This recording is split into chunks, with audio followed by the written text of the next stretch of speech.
Welcome to a special on-the-road broadcast of WCTV. We are at the Township of Washington Free Public Library, and today we're talking with Library Director Laura Rifkin. We'd like to point out that this is a great community resource. Today we are in early November, middle November of 2023, but there's stuff going on year-round here that the community needs to know about.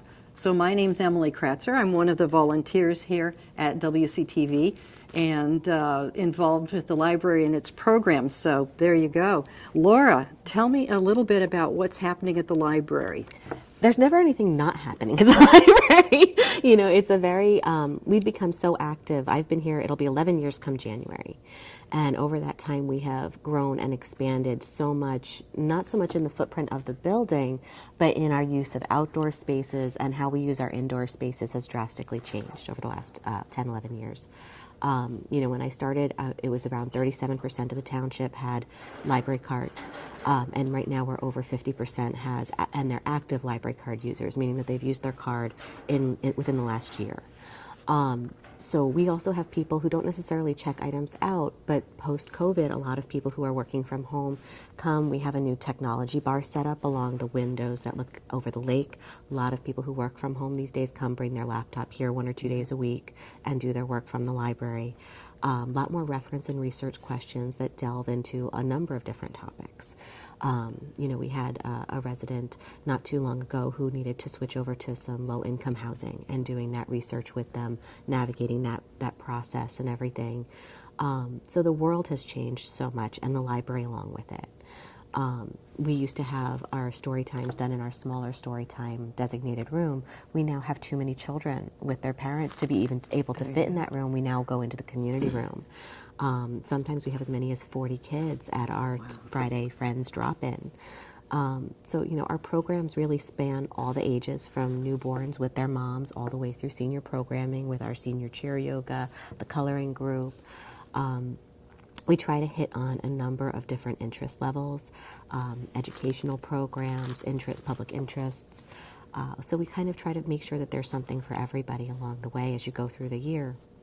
Right, you had talked about the children's program, you talked about the chair yoga, there's mat yoga, and what I noticed about the children's programs is when I'm out with my walking group, here comes Grandma and Grandpa with the children to bring them in. So that children's program is also multi-generational. Yeah, we're seeing a lot more of that. And it's wonderful to see and experience, too. And, you know, yes, we have the website, and we have our social media pages, and everything is always updated on there, but you also get mailed home every other month to every quarter a newsletter that outlines everything that we're offering for the next few months. Every program has a description, the book club books are listed, the movies are dates and times. You know, everything that you could have any questions about is right there. Also, I noticed that the flyer, for those who aren't on the computer very much, or have issues with computers, you have the printout here in the library, and you also have it mailed to people's homes. Yep, so directly. Yeah. So you can always be informed about what's going on at the library. What are some of the things in the library you can check out besides books and movies?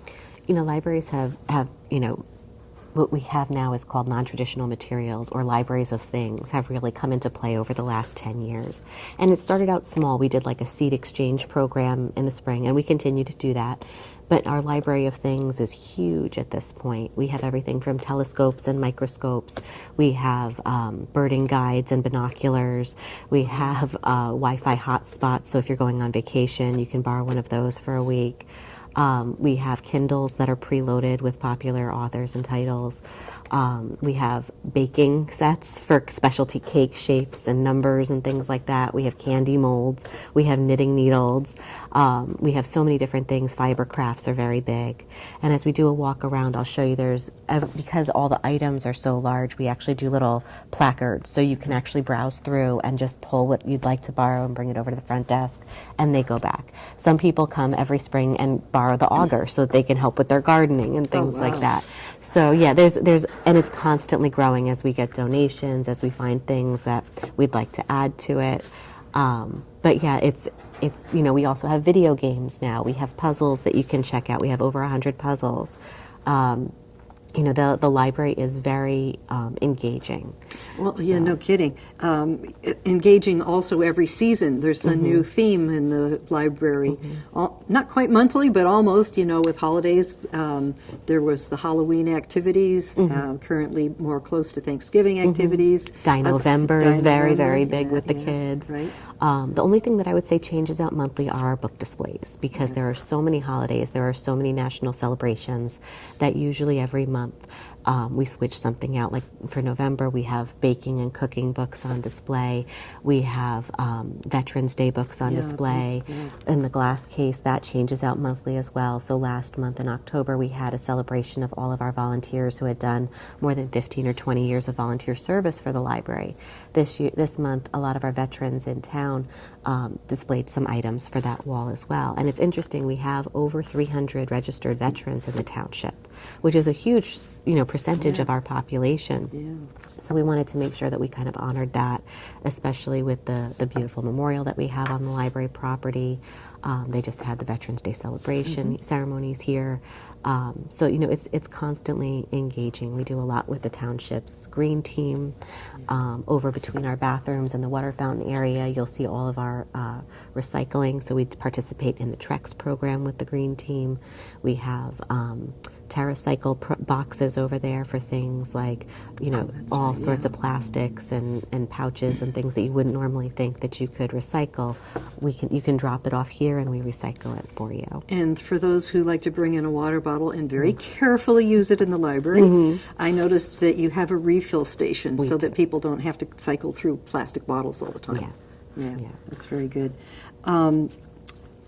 Talk with me a little bit about how the library is governed. People know, they come in here, they see everything happening, but they don't understand necessarily that there's another oversight level. So we're a municipal library, which means back in the 70s that the town voted to have a library. And when you become a municipal library, there's a lot of oversight to that in how your operations go, how many books you order, the criteria for your operations, the criteria for your collection development. Basically, a municipal library is a government entity, and we are overseen by many different organizations. So first and foremost is the Library Board of Trustees, which are all volunteers that are appointed by the mayor, and they usually serve 5-year terms. We have an alternate from the superintendent and an alternate for the mayor that are also on that board. They meet once a month to review everything from library policies and procedures, operations, programs, how the library is doing on a day-to-day, our outreach of efforts and things like that. We have 3 state-certified librarians on staff here, and that's super important. It is a requirement in the state of New Jersey that a librarian have a certified degree, usually from the American Library Association. When you're talking about how libraries operate, first you've got that Board of Trustees level, then next we are part of a consortium. So we also answer to Buckles, the Bergen County Library Cooperative, and how they deem that we have to operate. And if you research different library cooperatives across the nation, Buckles is actually one of the tops in terms of collections. So there is a collection criteria that our materials all have to meet. You will never find science books or technology materials that are more than 5 years old in our collections, because everything in those categories just progresses so fast. You know, histories and things like that you can keep a little bit longer. You know, they're looking for, you know, things that have star reviews, that have met the, you know, and our copy of our collection development policy, which is required by the state for us to have one, is on our website. All our policies are on our website. So at any time the public can go read through and see exactly what it is to have the unattended child policy, to have the collection development policy, to have a policy on behavior in the library. The biggest oversight is a combination of the New Jersey State Library and the New Jersey State Librarian and the New Jersey Library Association. And we have to fill out an annual report as to how we're operating. We provide a lot of statistical information. They also have everything from public policy, outreach, advocacy. Everything is kind of itemized, you know. We are funded by the tax dollars and a third of a mill formula, so it's an equalized property value. And it really, there's so many different categories on our budget that covers. It covers everything from buildings and grounds, repairs and maintenance, staff salaries, books, programs. So you're talking about a large responsibility on the Library Board of Trustees for overseeing and making sure that people see where their tax dollars are going and how much you're getting for your library. Right. Yeah, this is, I'm a big fan of libraries, so this is just a fantastic community resource as far as I'm concerned. There's something for everybody. You're welcome. I'm always glad for the hours. I'm kind of sad that it's not open Sunday because I figure Sunday is when kids are doing their homework and they really need the reference stuff, but they need to get in and do their thing during the week. Like we've kind of touched on, the age range of opportunities here, they are not exclusive, they're very inclusive, which is really great. People have a lot of opportunities.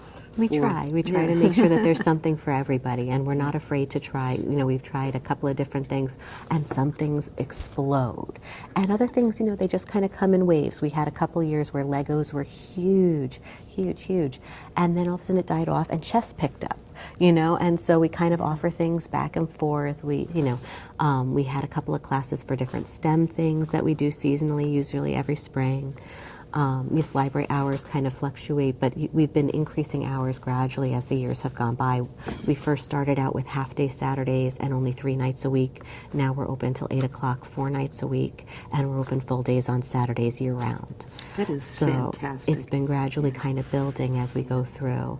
And the nice thing is that a lot of it is hours, like I believe it's Hillsdale that's closed on Wednesday evenings, but we're open Wednesday evenings. We're closed on Sunday, but Hillsdale is open on Sunday. So it's nice part of being a part of a consortium is that your card is good at any of the 78 libraries in Buckles.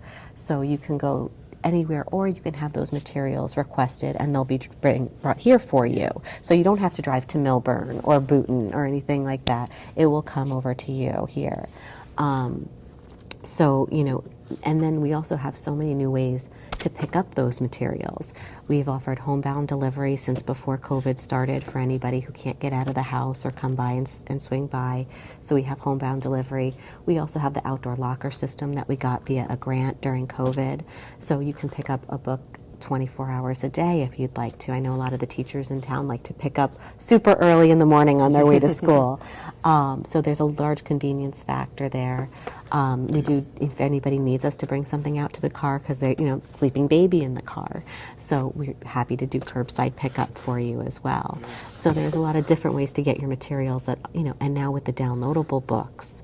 And we are a Advantage Plus user for Libby, which means that we can create a different type of collection, not just what Buckles picks for us, but we can order ourselves what we see that our patrons are waiting too long for. Oh, good. So. Yes. You just mentioned Libby, but there's also Hoopla and Mango. Is it Mango Language? Mango Languages and the Canopy. stuff that's available online. Yeah. There's so many resources. You could read magazines all day. You have magazines. We have what are they called? Independent films, foreign films. The Mango Languages has, I want to say, over 26 different languages on there. We also have Fold 3, which is a military history reference database that you can look up the different family members and where they served. We have Ancestry.com for anybody who's really into genealogy. So it's like the amount, it used to just be World Book Online, and that was kind of it, an encyclopedia-based thing. But the internet has developed so much over the last few decades, and with the devices going all over the place, from iPhones and iPads and Kindles and all these different things, we also offer technology lessons, especially around this time of year. We make sure that there are a lot of sessions available because people get those as gifts for the holidays. And if you're new to it, you can come in, make a technology appointment, and we'll sit down one-on-one with you. Not only teach you how to use your device, but also how you can borrow books from the library system for free and download them onto your device, and how they get borrowed and returned and things like that. Yeah, to me it's just mind-blowing the amount of information that you can find here. This is like the channeling place where you can come and get in on a flow of information and knowledge that to me is just mind-blowing. It's amazing. It gets very overwhelming when you go to do a Google search, and a lot of people do know these days that not everything that you search online is accurate information. Right. So we do get a lot of people who still need some guidance, researching items online, finding reputable websites, finding reputable resources, and that's what we're here for. So. Well, you've touched on something that's near and dear to my heart, and that's media literacy. How to judge your sources. Are they accurate? Are they a propaganda? Are they trying to influence the public, either for good or for bad? I mean, everything's out there. So media literacy is a big deal, and I know you guys contribute to helping people judge what is accurate and what is not. That's a fantastic thing in this day and age. One of the things that I'd like to know, we can let our viewers know, how do we contact the library? I mean, we know where the front door is. Yeah. And we're always available by phone, 201-664-4586. Somebody's always happy to help you on the phone. We do have email addresses, and if you go onto our website at the bottom of the page, it lists all of our full-timers' names and email addresses and phone extensions, so you can call the right person for the right thing at any time. But most importantly, as long as you hit that 200 for the front desk on the phone, and you have your question, I have children's question, don't know who to talk to, they will ask a couple questions. What age is the child? Is it Miss Alyssa for teens? Is it Miss Marie for children's? And the beautiful thing about having so many certified librarians, and actually all three of us, I have my degree, and I was a children's librarian for years before I became a library director. We have Miss Marie Joyce, who's our children's librarian, and Alyssa Battaglia, who's our young adult and reference librarian. And the beautiful thing with that is the bridging that happens when kids start to age up. So parents and their grandparents get comfortable in the children's room with Miss Marie, and as those children are starting to broach into that young adult territory, when is the right time, what are the right books, there's this hand-holding process that happens, and Miss Marie will introduce the parent, the child, the grandparent to Miss Alyssa, and they have what we call a reference interview. No librarian is ever going to give you a book without knowing what you are looking for. What I would read and what you would read could be completely different things, and without knowing you don't make those kinds of suggestions. The reference interview is just an informal series of questions to figure out what it is that you are looking for. Are you looking for baking books or baseball books? What kinds of baking are you looking to do? What kinds of teams are you looking to research? And then it narrows down the field so that we can properly give the right titles to the right people with what is what you are looking for. Which is a form of accessibility, and I'll touch on that too. The library is accessible, ADA accessible. You'll talk about it in a bit. I know about the outside improvements, but a wheelchair can roll up to any of these computers here, and people are available to put. I am vertically challenged. Same as here. they It's say. okay. And there are people who are willing to help you in the stacks if you need to be able to get to a book that's higher on the shelf. If you look at our circulation desk, half of it is much lower and ADA accessible, so that way you're having a level conversation with somebody, easy for them to reach all materials. You have large print and audio books. Yeah. It's all at the library. Laura, why don't you show us around a little bit? Sounds great. So right away when you walk into the library, you're kind of embraced by the history of the township. On permanent display, we have everything that we have gotten as donations from the family of Francis Finnerty, from his medals and different declarations of his service. We have on our opposite side our display case, and behind it our local history room. Right now the display case is all of the memorabilia from local veterans in town, their photographs and items that they've lent to us. Local history room is currently under renovation, but it includes so much of our town's history. And right now we're cataloging it and reorganizing it. And if you go onto our website, we've actually digitized a lot of the content. So you can actually look up photos from anywhere when you're traveling. We have some people who have relocated to Florida. They can still look up their Girl Scout photos from 1952. So that's great. I just wanted to mention on this display regarding Francis Finnerty. That's why the road out in front of the library is named Finnerty. Yes. Yeah. So people have a point of reference locally. It's there's so much history in the township, so it was really nice to get these items donated to the library. Yeah. We do have a whole new little bookcase over here where we have all of our pamphlets, brochures on information, any of the high school scholarships when they come out are always put over here. It's also our pickup area for any of our crafts to go programs, which is a new development post-COVID that really took off and has continued to stay very strong. So if you ever have anything that's a grab and grow, it's right here.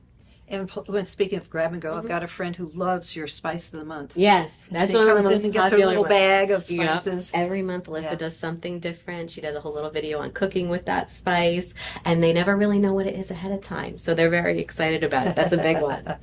We also Indeed. have our giving tree over here, which is the list of library donors over the years, and we still are adding names. There's only a few left at this time, but we can always add more. But that we thought was a very nice reflection of the community around us. We always have fundraisers going on, donations being looked at. Right now we have the coat drive going on. So there's always a box in front of the circulation desk with whatever there's certain times a year we have toys for children. We have the Halloween candy donation. So there's always something right in front of the circulation desk that's benefiting the town in some way. Right. Right. Now, here's one of my favorite portions because I got to tell you, there's times I want to know stuff, but I don't want to read a great big thick book. So here I come to the children's room. Yes. So we're still celebrating Dino-Vember. So you see a couple of different things. We have our big Dino-Vember banner up there. The tables always have a craft, an activity. Further down, there's little fake pumpkin pie making kits for kids to get ready to celebrate Thanksgiving. We have our little digital sandbox over here that are sponsored by the Friends of the Library. So we have iPads in the crayon kiosk that are full of educational games and read-along books. The Friends of the Library also donated the Pika book over there, which changes out the book titles every few months. It's a puppet show that reads you the stories and then asks you reading retention questions. So it's really interesting to follow along. Miss Marie's desk is always right here to answer any reference questions. Parents, especially as your children is starting to go through the easy readers and starting to read on their own, she gives a lot of guidance and help. Our children's collection has expanded astronomically, and she is fine-tuning everything to be more reflective of the community and current trends, which is super nice. She's pulled out and made it certain areas more browsing, whereas you used to have always the Dewey. Now she has, all her planet books are kind of together. All of her holiday books are kind of together, so that the littler hands who don't always want to go through the bigger stacks can kind of more of a browsing appeal. And the same thing with her book displays. She rotates those out regularly with what's going on in the community, what's going on with holidays, so that way you can see new book titles very clearly. Kids get excited about something new and exciting on a regular basis. That's right. Yeah, if it's new, they like it. That's right. And They'll they give it a absorb shot. it. They'll And give they- it a shot. And they absorb it. That's what has always fascinated me about children is they just absorb it. They're like sponges. And a lot of our former storytime room right now is a lot of our digital recording space, our prep for crafts, smaller groups that want to use the library, or Girl Scouts or Boy Scouts, things like that. We're going into that room right now. But we have so much digital content, it's good to have a recording space for that as well. Wow. So you see, our unboxing sessions when they have a lot of new books coming out that they want to book talk. There's certain things like Miss Alyssa does a Book Cooks program, which she did in conjunction for the last, I think it was 25 weeks, with the Green Team CSA box. She signed up for the CSA box, and every Wednesday she would cook a meal and post it based on what she got in that CSA box. So there's things that we record on site and off site, just like you guys. We kind of go where the action is. That's right. Excellent. As you kind of walk through, We'll transition over. yeah, Right? we'll transition over.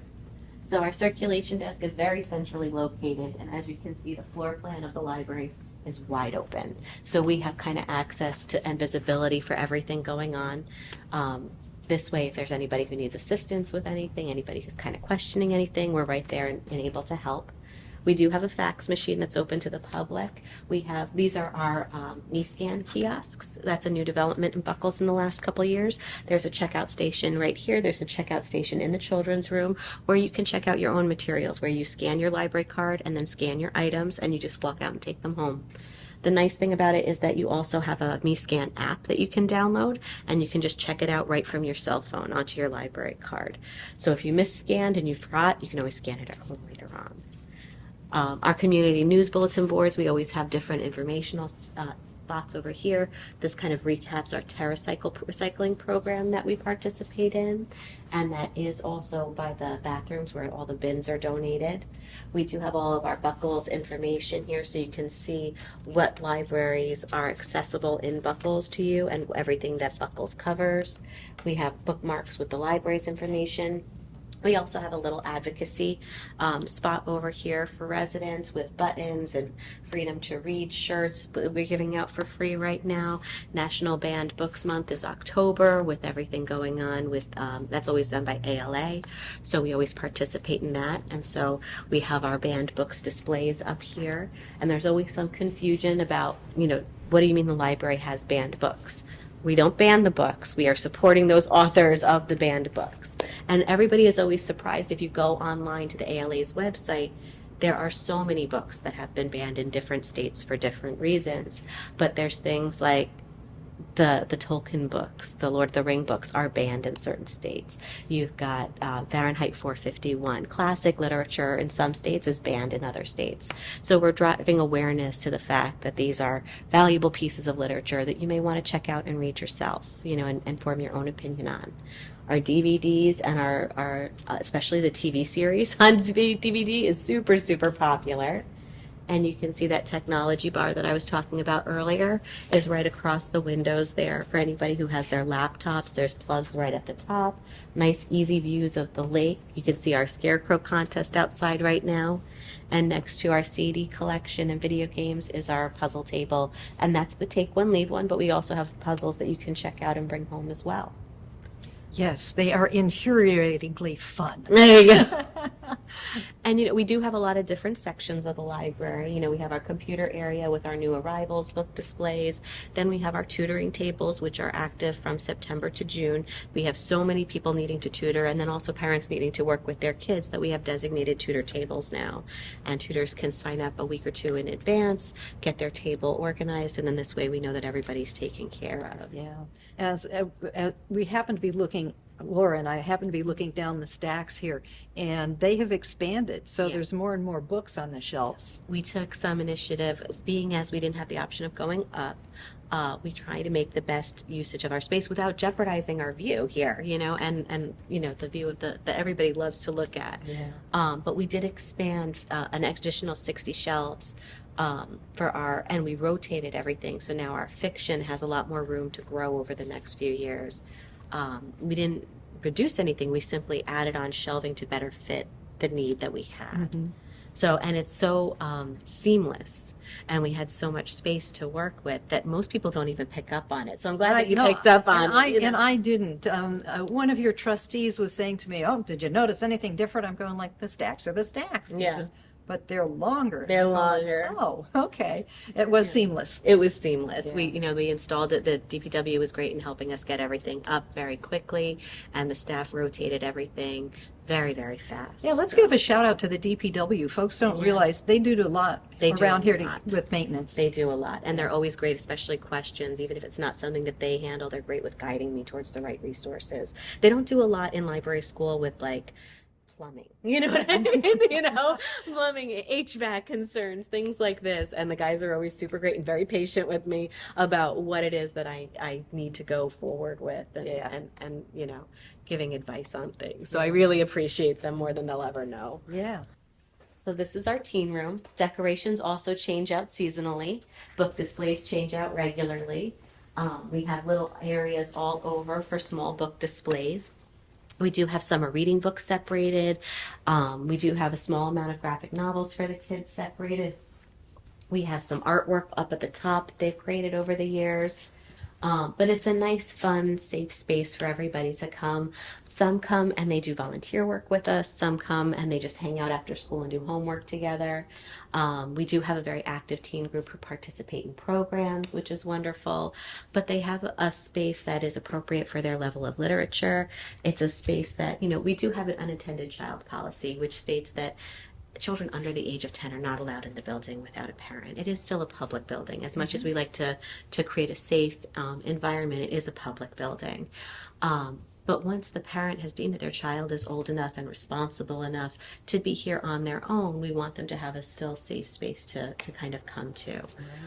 So we do try to make sure that the kids feel like this is their space. You know, Alyssa asks them about what their interests are for programming. We've done cupcake decorating, we've done bracelet making, we've done painting, we've done Harry Potter trivia, she's done video game contests. It's great to see different interest levels and how they're going about different things. Well, I mentioned that over in the children's section, I like to check out books because I just want the facts. I don't want to read a big, thick book.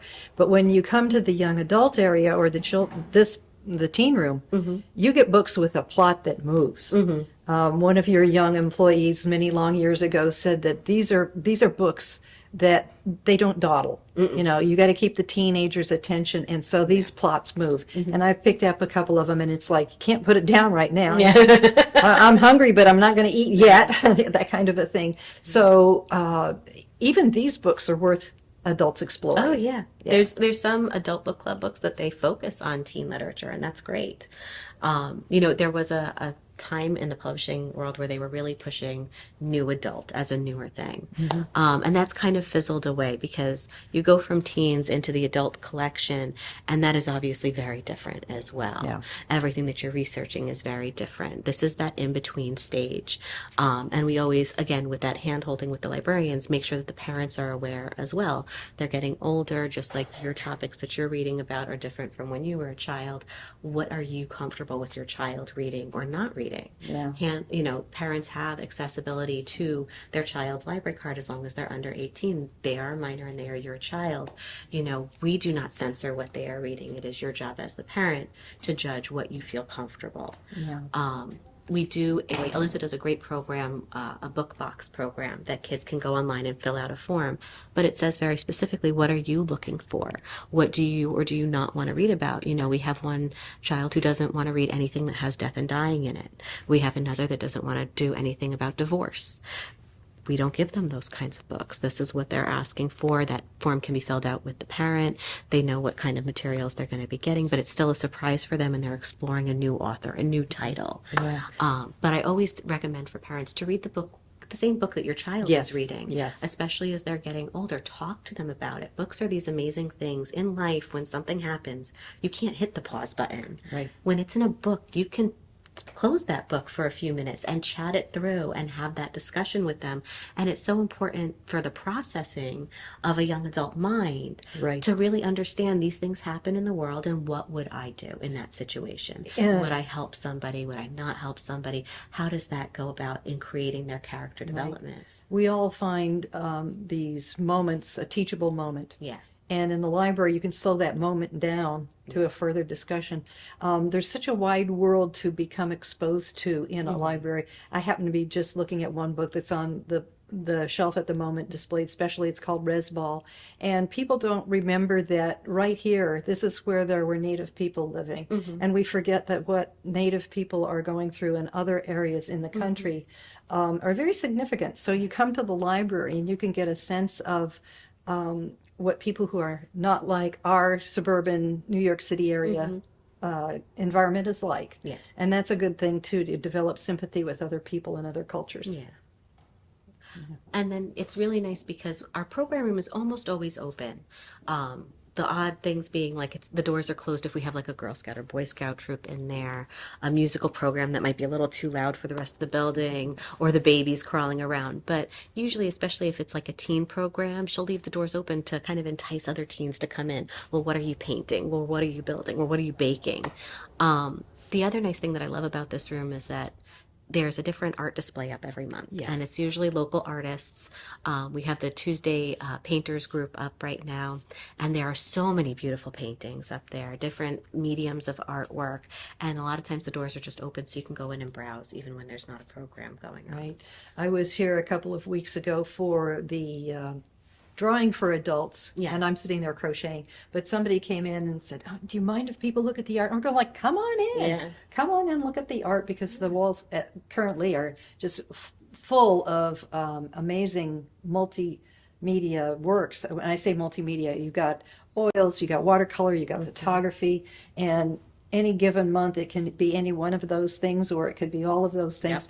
And I know a previous display was needlework. Yeah. The work that, I mean, it looked painterly. Yeah. That work was so amazing. So any artists out there, get the library Yeah. on your list. Yeah. We have a whole form you can fill out and be part of our next month's display, so. Very good. But yeah, we've really, a lot of things have changed over the last few years, and there's still more coming.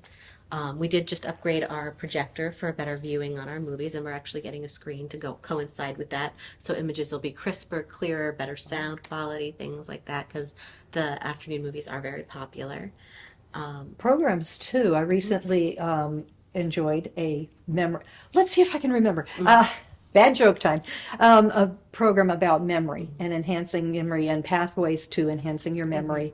And so people from the outside can come, they can plug in their laptop, do their PowerPoint. So anybody, let's throw this back to you, Laura. Who can come and give a program at the library? But anybody can apply to have a program at the library. We have, same way that we have a collection development criteria, we have a program criteria that you have to meet. All of our programs are open to the public. There's no fees for them. Everything is always free. Usually we have a sit-down conversation with the presenter and get a bit of their background, where they've had programs previously. We always do research on them.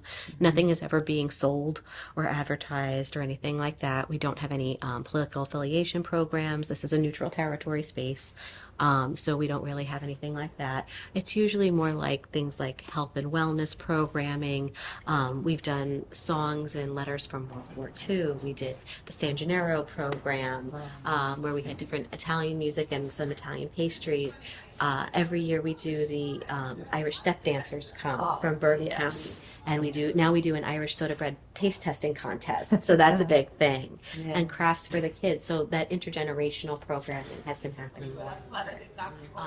We do every spring.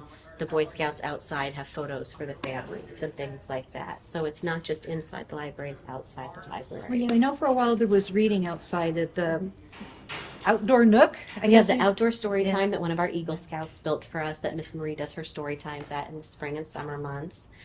We now also have, last year we completed the Women's Club garden outside on the lake side of the building that features a number of different little tables with umbrellas that, especially in the nice months, you will see a lot of people utilizing. It's a beautiful space. It's got flowering bushes and bird baths and, a great view of the lake. And it's right next to the Veterans Memorial and the gazebo out there. Right. We're utilizing more and more of our outdoor spaces. Upcoming, we just received a grant to redo the front entrance of the building.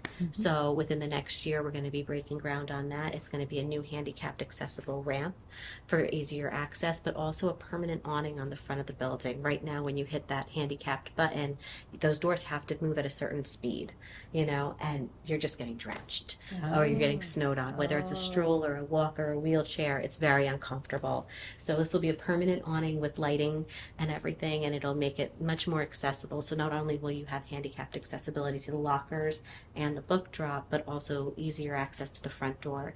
If your child is waiting outside for pickup, they're no longer just exposed to the elements. They'll have a little bit of an awning over them. So it's a nice new space that we're really looking forward to. And, little things like that you may come once or twice during bad weather and not realize it, but we're here every day and we see how much of a struggle it is for people to come in and out. And we want to make the library as easy and accessible and fun as possible. Excellent. I'm glad you've recapped some of the things to look forward to. Yeah. Wonderful. Yeah, there's always new and exciting things happening. So. Things that I wanted to share. So this is a sketch of the Seven Chimneys house. And we actually have 150 of these sketches to give away. They were given to us by the Bergen County Historical Society. We meant to give them out at Town Day this year, but with the reschedule, we didn't get a chance to. So we're hoping that some patrons will stop in, take one home. They're beautiful, beautiful sketches. And when our local history room opens, we'll be giving out some more.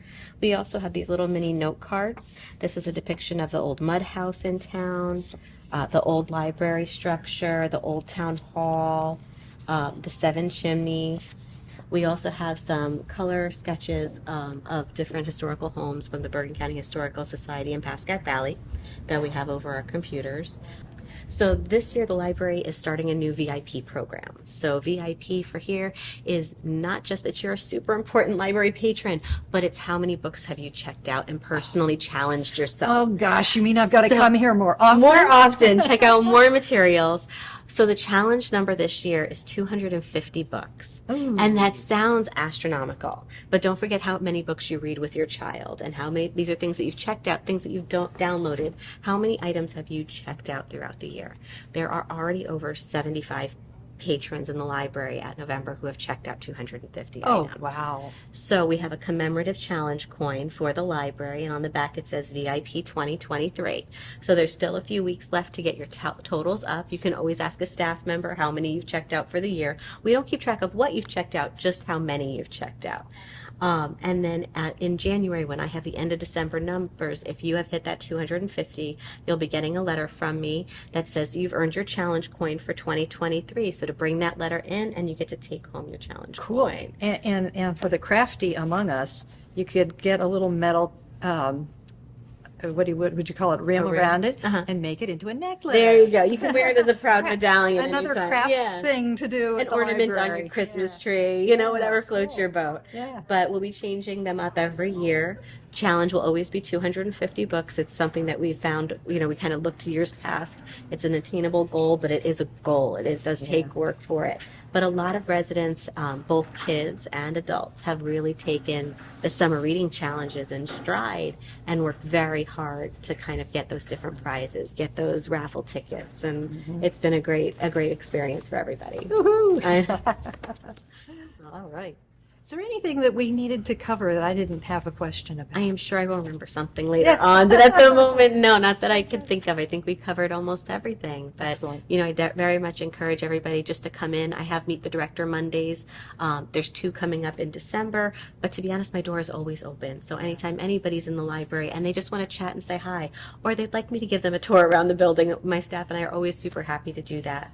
Speaking of informational sessions, I'm glad you're open on that. I also know that during voting season, the town clerk came and gave a session on how to vote, how to Yeah. use the machines. What is the which was process excellent. for mail-in ballots, and making people feel secure as to how their vote is taken and what their process is. There's a lot, things change so often Right, with it, right. and the aesthetics on how it looks, and it can throw you off. So she wanted to make sure that everybody knew where everything was located, how you had to turn things in, where you needed to go.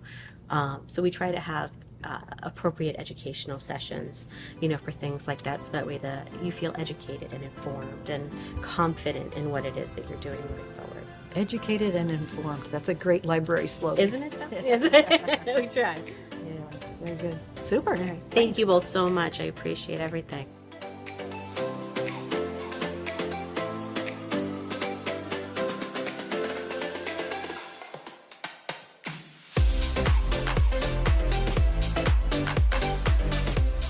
Hi, I'm Emily Kratzer with WCTV, one of the volunteers.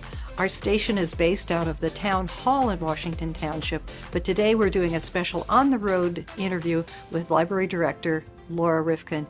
We want to mention that the area that I'm standing in at the moment is the children's section, and it is enhanced with programs and resources presented by the Friends of the Library. That's another volunteer group that makes our library experience so much better here in Township. If anyone is interested in learning more about WCTV, you can go on our website, wctv.us.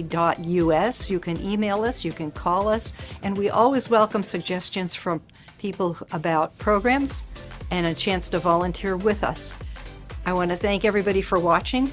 It's always great to come out in the community and do these kinds of programs. Stay tuned.